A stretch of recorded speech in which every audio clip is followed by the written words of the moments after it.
Assalamu ala Rasulillahi. Assalamualaikum warahmatullahi wabarakatuh. Magandang hapon po sa inyong lahat. Pasensya na po, ako po kasi may press con. Kailangan po akong makaalis kaagad. Gusto ko lamang pong iparating sa lahat na wala na po dito si Pangulong Rodrigo Roa Duterte. Ito po mga pinag-uusapan natin. Ito po ay pagsuporta lang namin kay Senator Amy. Pero alam niyo po, sa ating mga magigiting na panauhin dito, napaka-ironic lamang po na alam naman po natin lahat, batid natin lahat, nagdadalawang pangulo lang po ang lumaban sa komunista. Una, si Ferdinand Marcos Sr. Ano po ang nangyari? Inalis natin sa bansa. Ang sumunod na lumaban po sa komunista ay si Pangulong Rodrigo Roa Duterte. Ang tanong ko lamang po sa PNP, hindi ko po kayo hinuhusgahan. Hindi po ba nyo tinanong man lang sa mga nag-uutos po sa inyo kung bakit natin dadalhin sa Dahig ang ating dating Pangulo na alam naman po natin na buhay ang Communist Party sa Netherlands. Alam naman po natin na hinihingi natin dati na i-transport dito si Joma Sison, dalhin dito sa Pilipinas. Pero nagkabaliktad po, ang tinransport natin ay yung dating Pangulo natin na lumaban sa komunista. Ito lamang po, tanong ko, bilang ako po'y dating rebelde. Hindi ko naman po yan pinagkakaila. Hindi ko po maintindihan kung bakit tayo po ay nag-submit dito sa mga tiga-Netherlands. Alam naman po natin, dahil pa itanong ninyo, ako po ay palagi dyan sa Utrecht. Kasama po si Joma. Hindi ko pwede dinay. Pero nakakagulat naman po na dinala natin to ng dating Pangulo. Yung po ba, hindi po ba alam ng PNP na karamihan po sa mga dumadating na pera sa komunista, sa mga terorista, ay galing po sa abroad.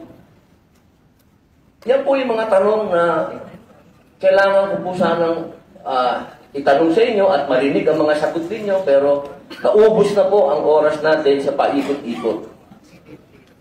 Ako po ay gusto ko pong iparating sa inyo ang kalungkutang napakalalim. Sapagkat sama-sama po tayong lumaban. Gusto po natin ng law and order sa ating bansa.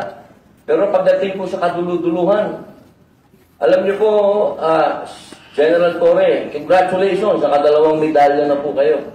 Pero alam niyo po, sir, nalulungkot po ako dahil yung katapangan po ninyo, sir, medyo nakalulungkot po. Bakit? Napakatanda na po ni former President, sir. Ako naman po, tagahanga ninyo sa pagka-matapang ninyo, sir, pero napakatanda na po ni former President. At alam naman po natin, sir, na lumaban na sa komunista. Alam niyo yun, sir. Sana naging konting ano lang po tayo ba?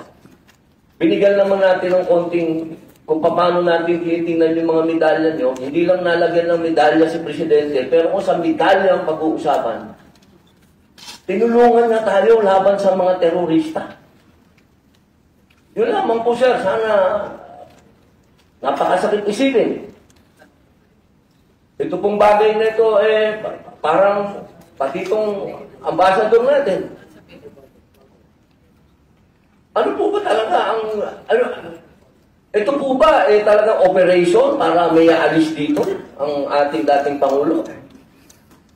Kanino po ba? Kasi kami, pinupwersa kami lahat ng mga supporter ni Digong. Na-contempt po kayo. Pero hindi po namin ginagawa. Sapagkat ang order, walang order sa amin na ipa-contempt kayo. Kung galing lang to kay PRRD o galing kay BP na pa-contempt, ay kukontempt kita, boss. Baka ako pa magsabi na ako hahatak sa'yo. Pero hindi ko ginagawa, boss. Kasi walang order sa amin na gawin sa inyo. Ang natatandaan lang po namin na sinabi ni PRRD na malinaw na ginagawa ng pulis ang order sa kanila. Kaya po namin kayo nilirespeto, sir. Dahil yun ang sinabi ng boss namin.